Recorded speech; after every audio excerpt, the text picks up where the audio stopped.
The opinions expressed in the following podcast are for general informational purposes only and are not intended to provide specific advice or recommendations for any individual or on any specific security or investment product.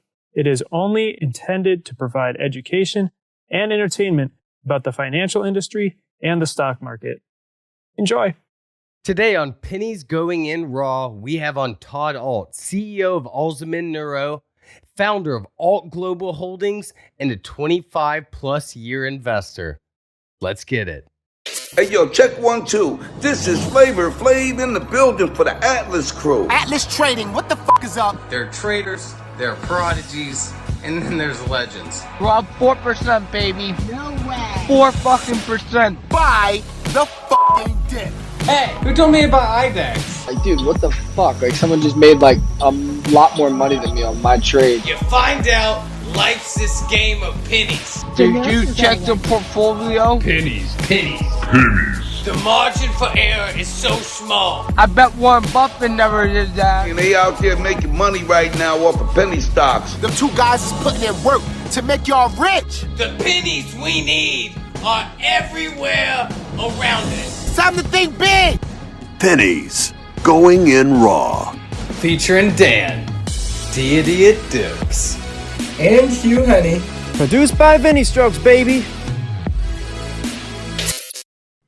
All right, and today on Pennies Going In Raw, we have Todd Ault, Executive Chairman and CEO of Ault Global, founder of Alzamend, and also a content king. He has his own podcast, Ault, and I mean, that obviously there's a lot there, but first of all, just thank you so much for coming on. No, I'm happy to be here. So usually we start this off with a background, and what really got us interested is that you had a 30 years experience on Wall Street. Can you kind of just right out of college kick us off where you kind of started into that? It actually begins long before college. The logic here, I was about 11 years old, saw a show on Moneyline with Lou Dobbs. It way before you guys were born, I'm sure you. There was a show called Moneyline on CNN, and I lived in Fullerton, California. We did not have cable, and they literally dug trenches in the streets, laid cable, and you could get cable TV with 13 channels with a push button cord that connected to your TV, and one of those channels was CNN. And I watched Lou Dobbs do an interview about Warren Buffett. I was like 11 years old. I called Omaha, got all their annual reports, and the rest for me is history. I really kind of only wanted to do two things. I either wanted to fly planes because my family was an Air Force family, or I wanted to work on Wall Street. I had the privilege of having a teacher who, the rumor has it, he was one of the 3 Marlboro men, and he taught me about stocks when I was in school, and I just became obsessed. And so the day I turned 18, I bought my first stock. My mom would not open an account for me. I grew up in a middle-class family. My mom had me out of wedlock, never knew my biological father. And so I wanted to make money at a young age. So I started working at 14, lied to Taco Bell, and was ready to start buying stocks, the day I turned 18. And, wanted to work on Wall Street and beat the heck out of a Dean Witter manager until he hired me. I graduated top of my class at Dean Witter, ran syndicate on the West Coast for an office, and went to work in World Trade. I could give you the whole details. It goes on for 30 years, but I don't know how deep you want to go. Well, was there any moments that really stuck out to you where you felt like they were really left a huge impression? There were a couple moments. There was an institutional broker named Bob Gilbert who worked at Dean Witter in Laguna Beach, who taught me to be up early, literally before the market, 4 a.m. to the office, 4:30 on the West Coast. I learned a lot from him, but the problem for me is that in the early stages, I wanted to get farther faster. I wanted to get all the knowledge I could and jump ahead of the regular routine of Wall Street to learning. And I think that was a mistake for myself, that I really wanted to jump ahead of the process. And it took me a while to understand that I needed to learn more about Wall Street than just saying I work there. And so in the beginning, my naivete worked because I was put in charge of an IPO for a REIT called Irvine Apartment Communities. And I simply just didn't know any better. And I went around to a bunch of brokers and said, hey, you should put your clients in this REIT. This is Irvine, and we were in Orange County, Irvine Apartment Communities. And I didn't quite understand that in the 70s, REITs really blew up. So a lot of those older brokers wouldn't do those deals. But we ended up raising $686 million. The company went public. It was a huge offering in the Orange County area. And they suddenly put me in charge of every REIT through the office, every deal ever known to mankind, every REIT. It's rare when I say the word every, but I think every REIT from 1992-ish or so to 96 passed my desk, because I was able to sell a lot of them, get people pumped about doing REITs and stuff like that. And that was an experience for me that taught me how to market a deal and bring a deal public, but still not knowing kind of how the process worked, because Dean Witter was a bulge bracket bank before it merged with Morgan Stanley. They kind of had their own way, their own methodology. And I was part of that industrial infrastructure that they had, this back office, which I really never appreciated till later in life. And you can't understand when you're running and working in an investment bank how important the back office is. And I didn't realize that till later. One thing you mentioned is how you kind of wanted to skip the process. What do you think? Do you have any advice for all these new retail investors that are just hopping in the market and they got their AMC, their GameStop gains, and they're ready for everything to be big boy money?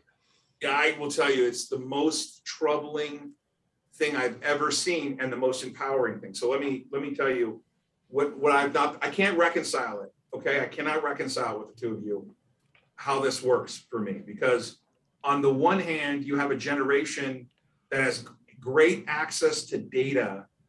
So the edge that Wall Street used to have, which I used to have, which was reading and studying and knowing it before someone else is, the edge is in your palm, the palm of your hands, that device, that phone, that access to data is overwhelming. And I have not been able to handicap that versus the speed and the cost of trading. So when I first did my first trade ever as a broker, I bought 1,000 shares for a guy named Sam Finidjan, my very first client. He was an Armenian. He bought 1,000 shares at 52.25. It cost him $500 to buy 1,000 shares. And that was a 49% discount. It would have cost him somewhere around $900. Commissions are zero now, right? And I don't care what anyone says about order flow. Commissions are zero. Yeah. My execution's great. I don't care about all this nonsense about fractions of a penny. The reality is when I use Robinhood, I get an order right away. When I use Webull, I get an order right away. When I use E-Trade, right away. All this other stuff is nonsense. It doesn't mean anything. The retail investor is powered in a way that's biblical, okay?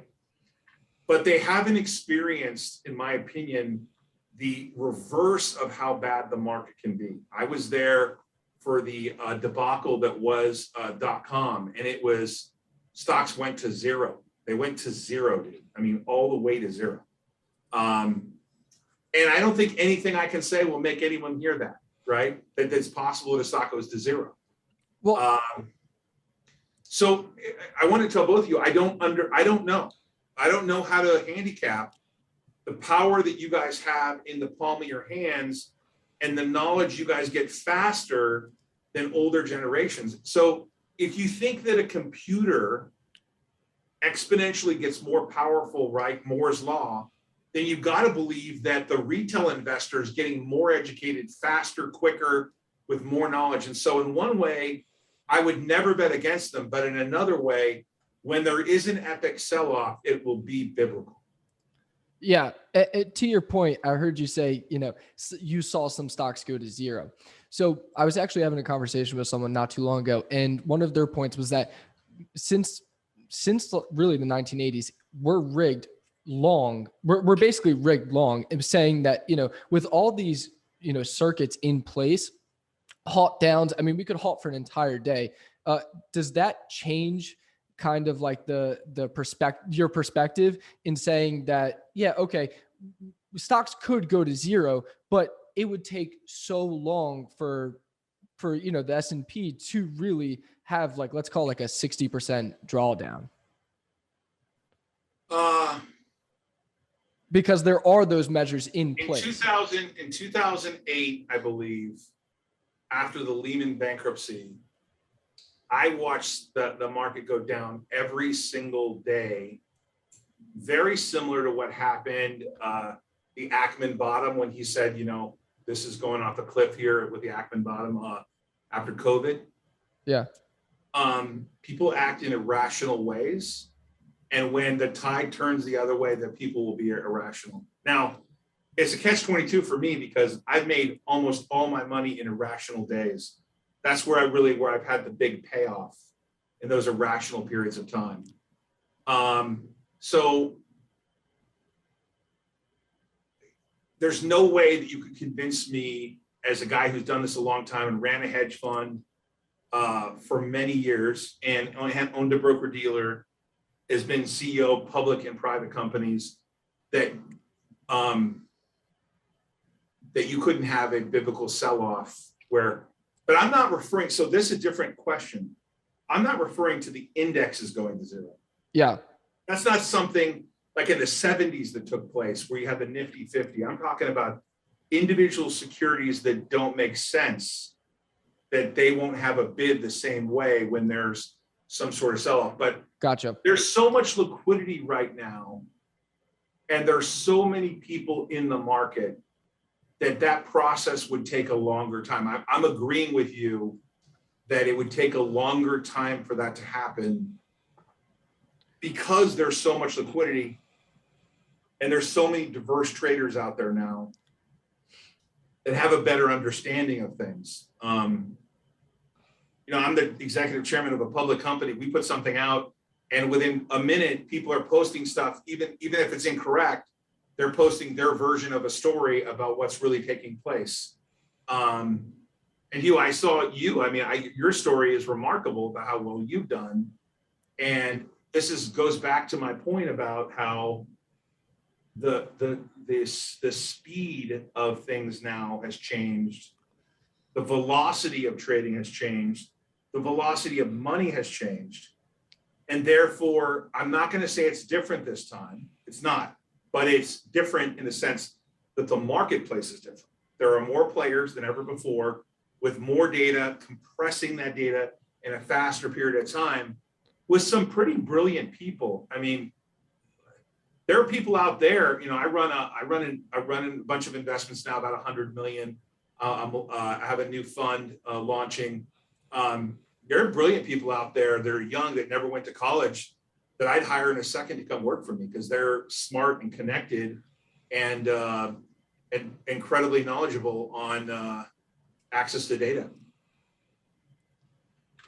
Yeah, another thing, how you were mentioning with people acting either irrational in these situations where, everything's going crazy, is how culty some of this stuff's been, like with if you sell now, you're going against the cause. But one thing, I've always liked about one message you've always talked about is how conviction and how after all these years, you've kind of developed the ability to see the bigger picture and just make money overall. What would you kind of suggest to these newer people who are kind of struggling with conviction and risk management? Well, if they're trading momentum, you don't have any conviction. Right.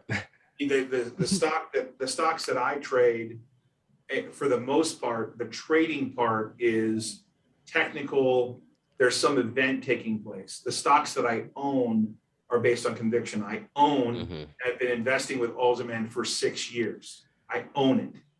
I'm not trading it to trade it.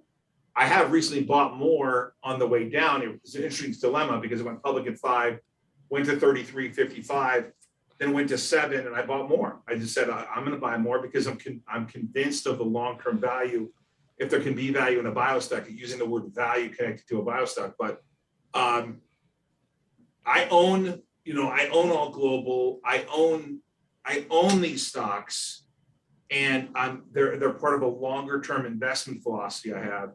And then I have stocks that are extremely short term that I scalp. And then I have stocks that have a story that I invest in, but that I don't own control. So there's really only three things for me. I either own control or have some form of control. I own an investment where I don't have any control, but I'm convicted on some investment portion of it, or everything else is a trade. I mean, for the audience, I'm short, not a lot, but I'm short AMC, and I'm short the calls every week, pretty much every 2 weeks. I short the calls. Yeah, I'm happy that you brought up ALZN, because I did have a few questions about that. Sure. I've personally never, I mean, again, I'm in a young career, but I've personally never seen such a large percentage takedown of an IPO by one party. Why did you do this? Was this simply because, I mean, obviously, you know the company really well. And then also, as you said, you bought more after the IPO, and because of the 10% rule, you obviously have to hold for a minimum of 6 months. So are you comfortable with that? And, can you kind of just walk me through like your logic of taking so much of that IPO down? Yeah, so let me comment about this. I'm no longer the chairman of Alzamend. I'm the founder. Okay. And I'm chairman emeritus. I was the chairman up into the IPO on purpose. I put my partner as chairman because he has a biotech background. Gotcha. I have an investment background. He actually has a knee-deep upward, been deep in venture capital out of Seattle in biotech. And I thought he was better suited for what's to come, including going into patients, working 2 drugs, different indications, et cetera. I hope this is a great chance to be on your show, actually, to set the record straight. So the 2 drugs were developed by the University of South Florida. One by a group of doctors, ALZN, Dr. Scheidel, Adam, Dr. Zararaco, a very good comprehensive team on the lithium compound. The other one was Dr. Chow, who's still there, who just became a professor, who developed what's called AL002 or Chow 22W. These are 10 years in the making, each one of these drugs. And so we didn't take it lightly when we licensed AL002, which is actually the first drug, which is the vaccine. And then we licensed AL001, which is the lithium compound, which is, if you read the prospectus, in the prospectus, they claim they're filing the IND by tomorrow, by the close of business tomorrow. I can confirm with you on your show that I talked to the CEO and he told me to relay to you that nothing has changed and that they're filing their IND tomorrow before the close of business. I can confirm that with you, that that's what he said. And I believe that that's the case. I don't think people understand what AL001 is. So I'm going to try to give you my version of this drug. It's unique. Lithium's been around for decades, okay? And as you call recently, you saw Britney Spears, they put her on lithium, right? Or her dad made her take lithium. Lithium itself is toxic to the body and in high dosages can hurt people. Lithium is used in car batteries. Lithium is used a different kind, but lithium is used to treat bipolar PTSD. The lithium that they created is a co-crystal compound with salicylate and proline, which is effectively a form of aspirin.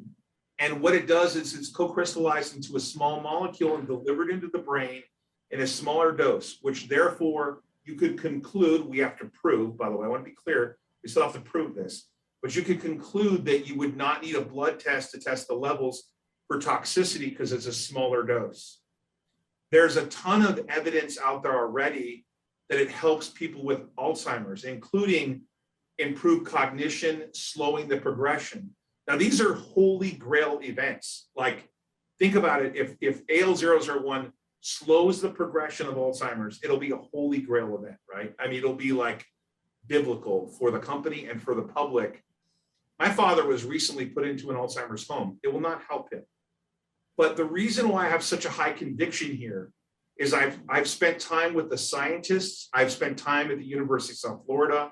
I've spent time with the researchers who tell me, there's a video that I did with Dr. Wesniewski, whose father is one of the most famous Alzheimer's doctors in the world. That video, which he did with me, he basically outlines how this lithium, he believes, will stop reduce tau phosphorylation. So you're talking about a change in brain chemistry for Alzheimer's patients that would be enough to, in some cases, slow the progression, hopefully stop the progression, improve cognitive function at the same time that it helps them with aggravation, which is a big problem for Alzheimer's patients. It's hard to deal with them when they're so upset. And this way you get the best of both worlds.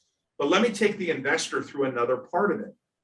This is a drug that has 15 different indications for other things.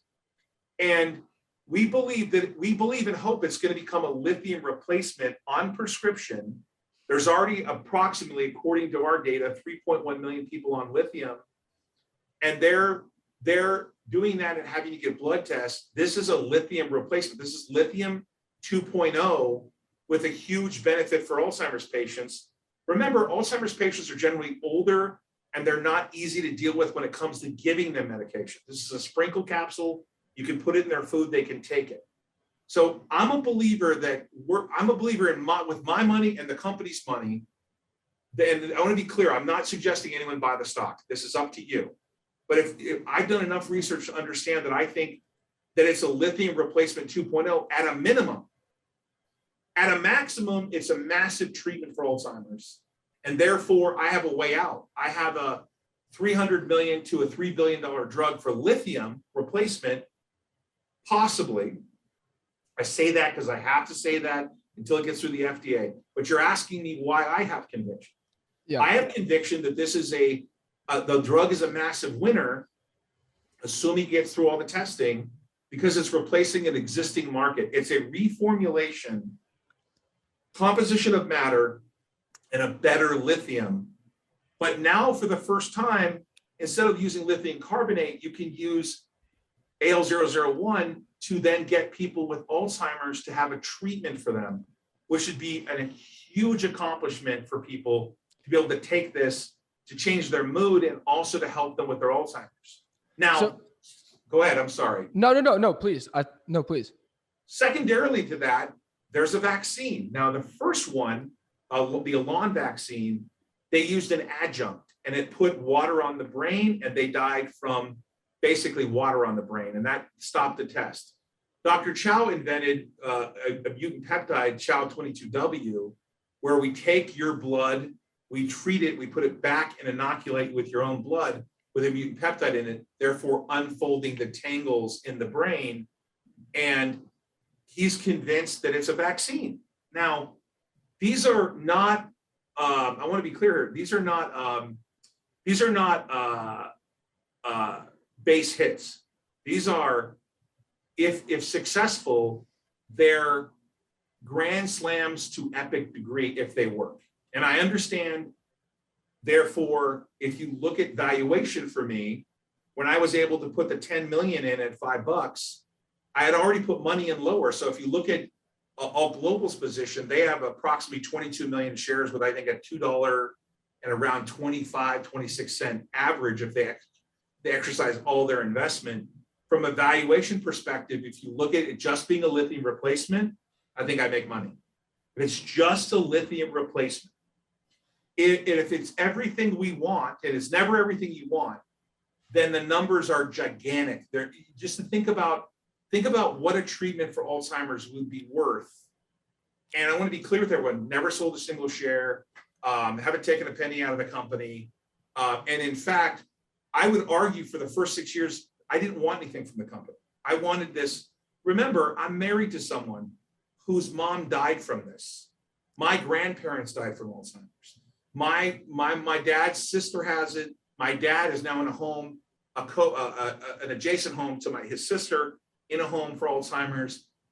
And this is, I wanted to do something. I didn't want to have a career on Wall Street where I spent all my time financing, Chuck E. Cheese. And great, people go to Chuck E. Cheese or whatever. I'm being a smart ass a little bit, but I wanted it to be a meaningful investment.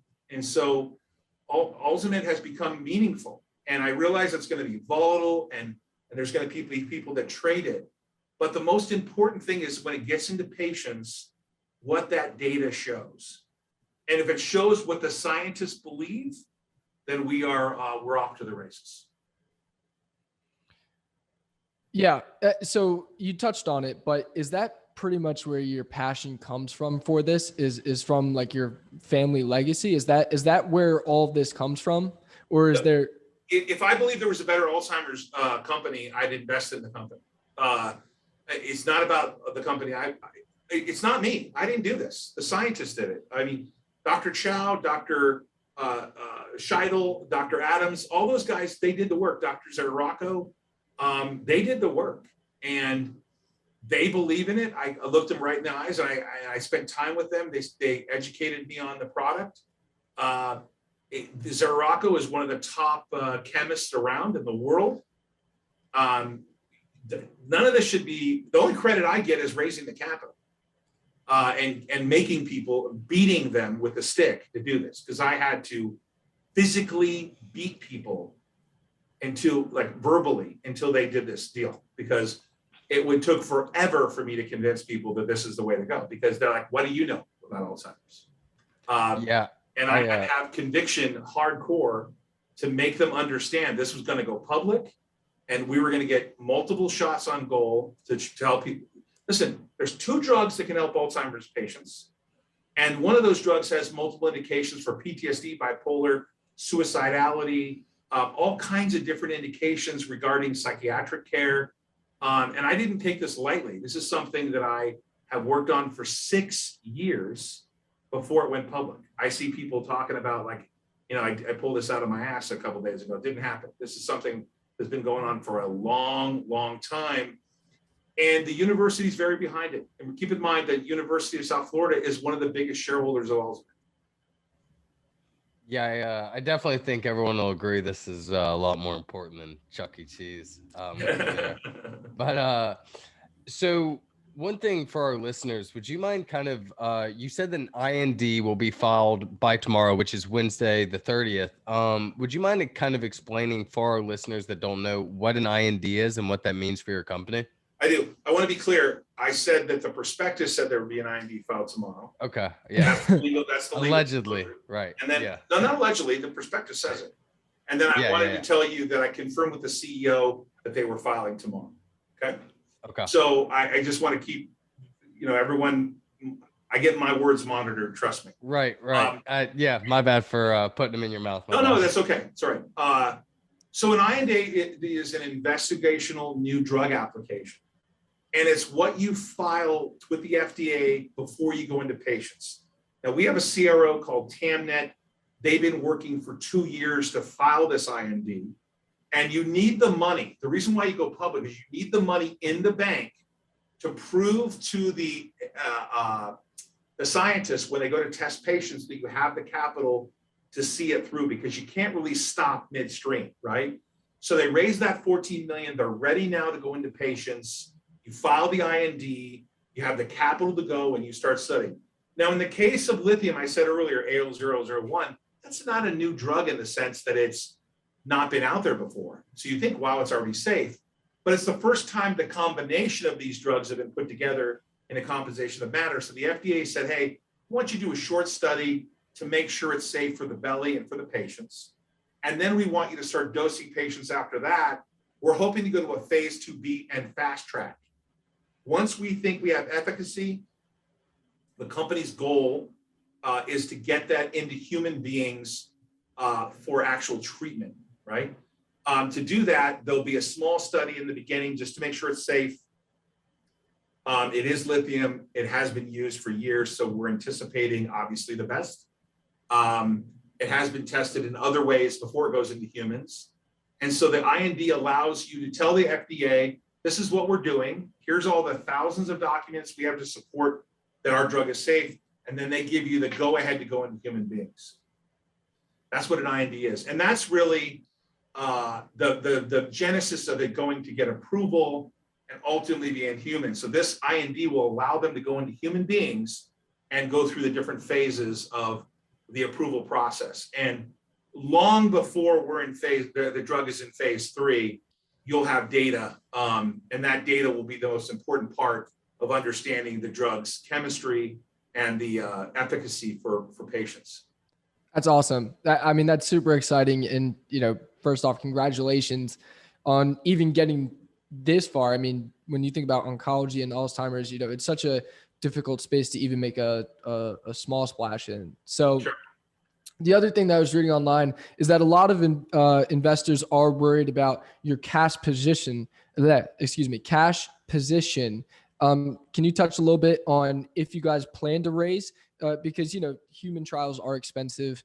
I know that you guys raised a lot, but where do you see that runway going? I want to be careful and tell you what the CEO told me. Yeah. CEO told me there is no plans in the next year that they need any capital, and that they will be able to put both drugs in human beings with the current capital they have.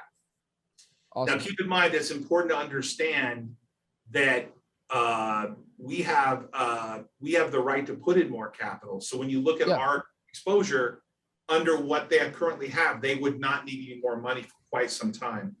I can't quote it exactly, but to be careful and read the prospectus, I think he told me something that with the current money they have, they would have like an 18 to 24 month runway if they didn't raise any additional capital and we didn't put additional capital.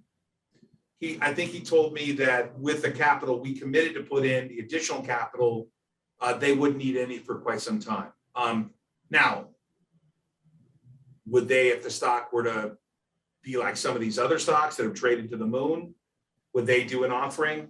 I can't put words in their mouth that they wouldn't, but I would not anticipate something like that for the foreseeable future. I want to be careful. The company was financed in a way where they would not need to go get capital, right? I'm careful the way I say this because, obviously, if they get a valuation like some of these other drugs do, they get data and they chose to say, take advantage of a much bigger opportunity, that's different. But the last conversation I had with them regarding this was before they went public, in which they told me, Todd, based on our current financing, we would not need any money for quite some time, 18 to 24 months or longer.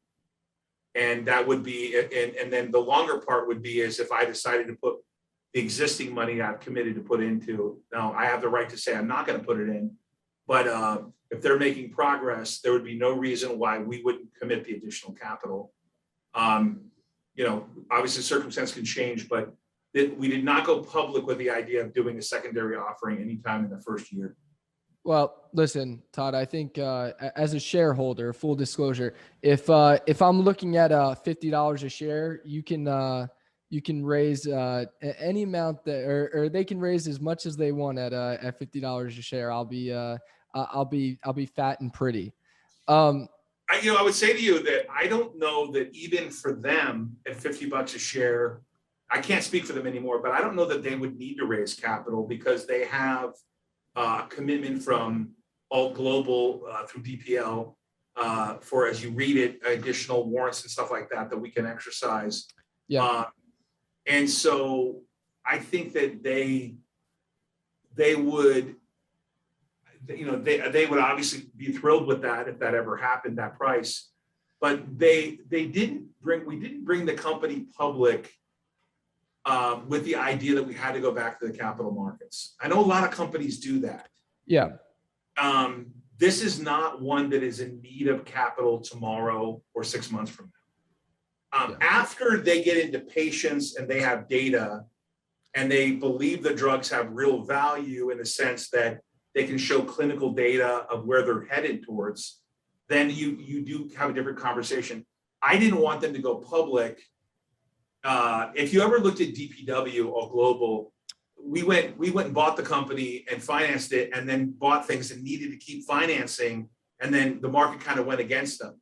And then it ended up being kind of a bloodbath for a while. Because you needed capital and the market kind of knew that. And then you could only go to the investors that would give you capital under really difficult circumstances, which I'm not a fan of. I didn't want Alzamend to go public with a need for any capital from anybody else for a long time. So if they needed to go get capital, they would have to come to me first and explain why they, I would suggest that they would have to explain why they needed additional capital. They had it pretty thought out. Stefan, the CEO, is a nuclear scientist. I think he has a degree in nuclear engineering. I don't think he does anything that he doesn't think about, and then kind of test it again. Because, I guess if you mess up in the nuclear world, you mess up permanently, right? The stakes are a little higher. Yeah. Yeah, a little higher, right? Yeah. So I did want to shift gears to DPW, unless you had anything else that you wanted to say about ALZN. I would just tell you that it is a marathon, not a sprint. And I would encourage everyone to learn about the two drugs. I would overly encourage, forget the stock for a second. I would overly encourage you that if you have a family member with Alzheimer's dementia, to look at what they're doing. I don't know the rules, but I do know that Trump signed some laws into place. Once the drug is in human beings, there is certain compassionate use. And I would encourage everyone to pay attention to that. There's going to be a lot of development in Alzheimer's over the next 1 to 5 years. And I'm really optimistic about the idea that we're working hard, and other Alzheimer's companies are working hard to get drugs in human beings. There has been really no progress, in my opinion, even with Biogen being approved in 100 years. There's been nothing out there and a lot of failures. And so I'm really optimistic now that the FDA is working hand in hand with public and private sector to get something approved. Yeah, not to mention how many people it affects and everything else. It's such a problem in America. It's the sixth leading cause of deaths in the United States, and it's one of the most feared diseases for sure. Yeah. So like I said, I did want to shift gears to DPW a little bit. And, I don't even know where to start with DPW. First off, can you tell me how you really became the CEO of a holding company? Well, it goes back to the Buffett thing. When I was 11, I always wanted to run a publicly traded holding company. I was on the American Stock Exchange before I took over Franklin Capital. We changed the name to Patient Safety Technologies, and ultimately that company was sold to Stryker for $120 million. And I always regretted not having a holding company.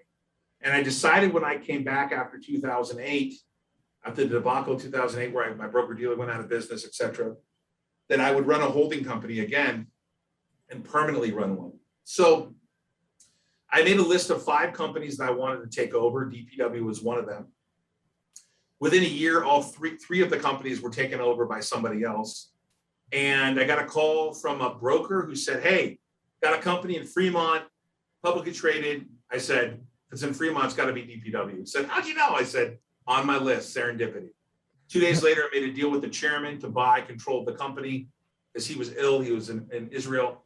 I took 9 months to close. I ultimately bought control on the 22nd of 2016, September 2016, and then built the process of converting it to being a holding company, never imagining that the fact that that company made power supplies since 1969, that would be connected in a way with crypto and take off, and the company would get a life of its own, even though we did other things. And so it's one thing I've learned, I wouldn't recommend it to anybody, is building a holding company while public, before you go public, is probably much better than building a holding company while you're public, having to lay the asphalt while you drive the car, build the road while you drive. It's pretty tough. And we had a kind of a biblical launch out of Bitcoin when it went to 20,000 the first time, 17, 18. We had the crash of having all those shareholders bail out of us. We were buying a defense business. We bought another defense business. We were building the holding company at the same time. And I think it really confused investors as to whether what did we own? Because we owned restaurants, we owned lots of things. And it was a tough go ahead. It was a tough process. But we stuck to it. We ultimately changed the name of DPW Digital Power, which the symbol is DPW. We ultimately changed the name of the company to Ault Global Holdings.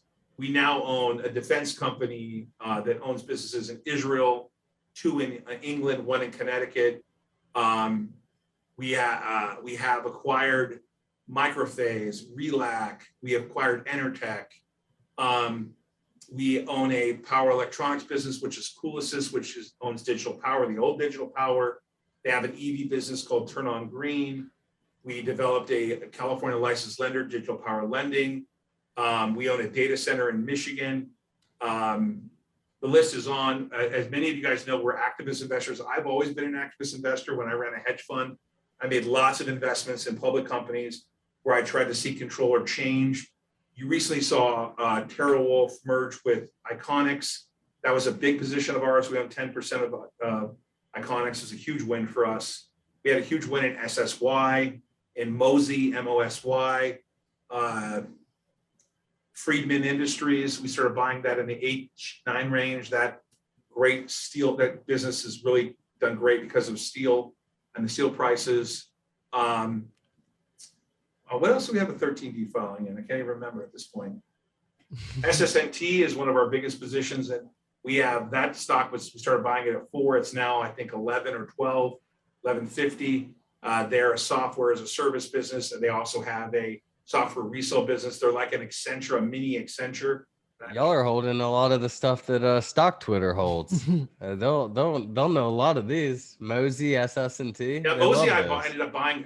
Started buying it at $3. So at heart, I'm an activist investor, a deep value investor at heart. That's what I do. And by the way, you should hop on FinTwit more often, man. We need more people like you on Stock Twitter.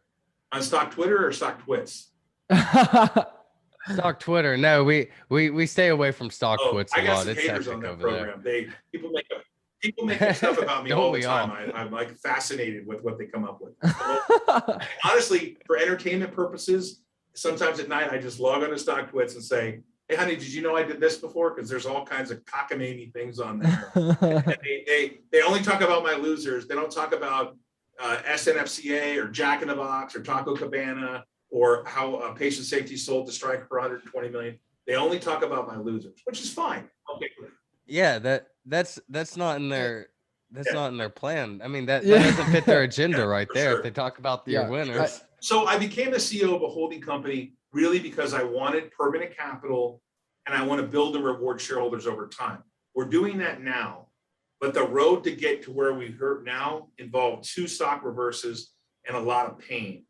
At the last quarter, we reported 160 million in cash, securities, and investments, and about 234 million in assets, and that's before Alzamend went public. So we're clearly headed in a different direction in terms of scale and size, and we continue to build a holding company. And we said in the last quarterly report, we're actively involved in acquisitions of other businesses that we think will fit our holding company model. When we continue to have our heads down and do that, despite the fact that people, I don't think they like the holding company model. They'd rather have a specific stock investment. I understand that. And DPW, Ault Global may not be for everybody. Yeah, it's funny because one of the questions that I had on here was why the disparate investments, because when you look at really, I mean, the amount, the real shift in the last, I'll call it like 4 years, it's been quite a shift. And that's part of what really confused me when I was looking into DPW. And that was one of the questions that I had was, is DPW an investment or is there some grand plan inside these investments? We've talked about the EV business going public on its own. That probably is something that is in the plans. We've said that publicly. We definitely think we'll bring the defense business public. I think that is already in the cards. So you'll hear more about that soon. These are things I've already publicly disclosed. So EV and EV power electronics and defense, both separately publicly traded companies. We do believe that AVLP will get current and we'll uplist that eventually someday in the next year or so. And that's a big holding textiles. But for the most part, after that, it will be a risk reward where we will look at in the long term, is buying back stock make sense? Does dividending out something make sense? Does giving shareholders an opportunity to participate in those IPOs make sense? All those are on the cards. What I would say is if you looked at the Liberty Media model, John Malone and Greg Maffei, I'm not John Malone. I'll never be John Malone. But if I were John Malone, that my man, Will Horn, our CEO, is Greg Maffei, and that's the way I work it. He's my business partner. We own the private Ault company together. I'm the largest shareholder and controlling shareholder of Ault company, but he's a big shareholder and the CFO of that company, and he's the CEO of our operating company through Ault Global. So we do this in a way where we're trying to build something similar to like a Liberty Media. We'll probably fall into some clear categories. We just announced the acquisition of 40% of AdTech, which is a synthetic cannabinoid treatment for glaucoma. We probably will be heavier in biotech in terms of owning biotechs and investing in healthcare. So we have other positions to announce over time in that space. You asked, is it an investment? We're a holding company that owns operating businesses. A vast majority of our first quarter results came from our financial business. A vast majority of the second quarter results will likely come from our financial investments. We do make significant financial commitments that we expect to have liquidity on over time. All right, well, we'll go back to some fun stuff right here. We got Bitcoin. Every time we talk about it, we get roasted because we know stocks and the crypto community is a different universe. What are your thoughts going forward on Bitcoin as we record this? It's around 30 to 35,000. I think long-term Bitcoin doesn't go away. We're in a universe where we print currency. 40% or plus of our currency that's ever been printed has been printed in the last 18 months. And I think that number ranges from 30 to 40. I don't think crypto, specifically Bitcoin and Ethereum, go away. I think that there's a long-term use case for them. And if I were the US government, instead of printing so much money, I'd print enough money to start buying some Bitcoin, put it on your balance sheet. I think they should do exactly what Elon Musk did and Saylor did at MicroStrategies. And the US government should put Bitcoin on its balance sheet. I think it's going to be like it is in El Salvador, it's going to be a currency that the government can't ultimately control. They can't print more of, and it'll be it's really the currency to me, or the savings for me of your generation. You guys are all digital. You don't know anything else. You don't know what it's like to have a phone that has a busy signal. You don't know what it's like. And so your generation, that digital currency is that digital, as Marshall says, AI super soldier. I don't think you're going to be stopped. And so I think as an allocation of your portfolio, you got to have some money in Bitcoin. We have it. We mine Bitcoin now at Ault Global through Alliance Cloud Services. I want to be clear on this. I'll just be clear. I think in the last year, we have never sold a single Bitcoin on our balance sheet. We continue to acquire it through mining. And probably look for us to do more things in the crypto space with Ethereum. We're believers in it. I know Jason is a big believer in it. We follow it every day on our show, Risk On. And we think that you've got to own some of it. And unfortunately, until it gets mainstream, it's going to be very volatile. And there could be 50, 60, 70% sell-offs as governments try to. Let me give you my Bitcoin story. Okay? I'll give you my Bitcoin story. I had a friend who sold 5,000 Bitcoin at $5 because he needed the 25 grand. That was one story. He regrets that because I think it's 180 million. Yeah, that's a tough one. But the main story is the story of my sister. My sister was 18 years old and she was dating an older Marine who was like 28 years old. And my mom said to her, "You will not see that man. You will not be with that man. You will not date that man." My sister said, "Okay, Mom," married him, had a baby, and moved to Tennessee. Now, what's the point of Bitcoin is that if you tell all the Bitcoin owners that they can't have it, I assure you, the more the government resists it, the more Bitcoin will survive. You cannot tell your generation, the digital generation that has instant gratification at their phone and a belief that the government can take stuff away from them. You can't tell them it's going to go bye-bye. Now, they could tax it. They could try to tax it for sure, but I don't think it's going anywhere. I think if anything, it's going to be more mainstream than ever. All these other altcoins and all these other tokens and stuff like that aren't It backed just by seems so something. pump and dumpy. Yeah, those are like, Dogecoin and, whatever. I don't, where there's an unlimited supply, that's going to end badly. But crypto has a limited supply, and you have to have conviction behind mining it to get it. And that conviction, that commitment to the dollars gives it its own value, and the network gives it its value. Awesome. All right. Well, I guess to kind of wrap up, you were just talking about, you mentioned your podcast after you said one thing, which was a lie. We don't know anything about busy signals. Anytime I got a call at my house, or my mom did, I was kicked off the internet. So thank God that's changed. But you mentioned your podcast, and we always like to wrap it up with giving you a little plug. So if you want to talk about any podcast you have, or any of your companies, or anything you got. I have a podcast I do occasionally called Autonomous, and that's usually with people I really like. In fact, I asked Hugh to come on my podcast because I was like, I want to know his story. I've been reading about his story. So that to me is, I always want to have people on my podcast that I like and admire, and they have a different angle than I had. So that's why I do that podcast. My daily show, which is live every day at 1:05, 1:15, is with Jason Bartholomew, who's works with me with business development and trading. He's a professional poker player. He's an analytical guy. And so we talk about the markets every day, Monday through Friday. Every day the market's open. We have a show called Risk On. I have a Risk On conference that will happen in October. You guys are clearly going to be invited. I want you guys to speak at the conference. It's something that I spoke to Drew about, and I hope happens. But I'm going to have an annual risk conference where we can talk about what people are doing. I don't make any money at those things. I just do them because I want to talk to people about what I'm doing and get ideas. I get a ton of ideas from the audience, for sure.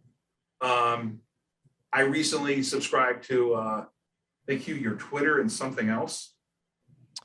It's endless amounts of ideas. It goes back to my original thesis when you said, what about today's generation? And that is, you guys are doing it differently than anyone ever before.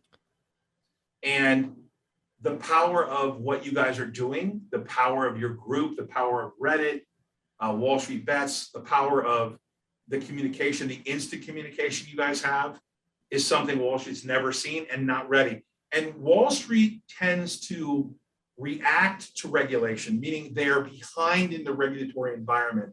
They don't know how to deal with you guys. And that means you're disruptive. And my whole business model is acquiring undervalued assets, disruptive technologies with a global impact. You guys are undervalued. Wall Street did not respect you before January. You guys were disruptive. They didn't understand that. And you guys have had a global impact. So I've had to stand up and listen and go, it doesn't matter what I think. What are these guys who have controlled so much capital and so much resources and the ability to communicate in lightning speed? What are they saying? And it matters now. What you guys do matters. Yeah, actually, go ahead. No, I was just going to say, Todd, if you wanted to acquire us for, 9 figures, I think we could, you called us undervalued. I think we could come to terms if we had a 9-figure deal. If you had a fund, I might invest in your fund.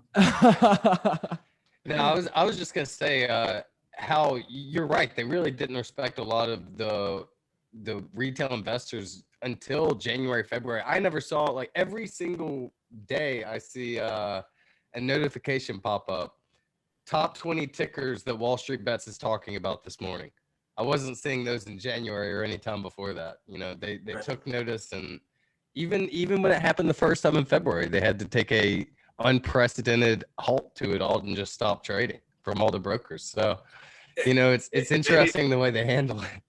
They didn't know it was coming, and they don't. You guys really have the power to be in it or out of it. And you're clearly going to affect legislation and regulation. You see more comments for the IPO of Robinhood. That's been delayed a little bit because there's more comments from the SEC. But I can't think of a better thing that's happened than the ability for you guys to manage your own money in a way that's really meaningful, and you don't have to kowtow to what the other way other people do it. And that's changed the way I have to think. I tell you, one of the reasons I brought on Jason is because he pays attention to what everyone's saying about a stock. And Jason, he said your name to me, Hugh, he said your name to me long before I ever met you. He said, Hugh likes it, this guy likes it, that guy likes it. I'm like, who are these people? He's like, they matter. They matter. And they're cartoon characters on Twitter. Zach Morris from Saved by the Bell and Hugh Hefner, the dead Playboy guy, Yeah, exactly. The stock moguls now. Yeah, exactly. But everything's changing so fast. But thank you so much for coming on, man. It's been awesome to hear about your story, your companies, and your thoughts on all of this. I appreciate it. All right, man. Well, thanks again, and I hope you have a good Tuesday afternoon. Hey, I'm really grateful you guys support Alzamend, and obviously, hopefully, if you got any feedback for us, we'll listen.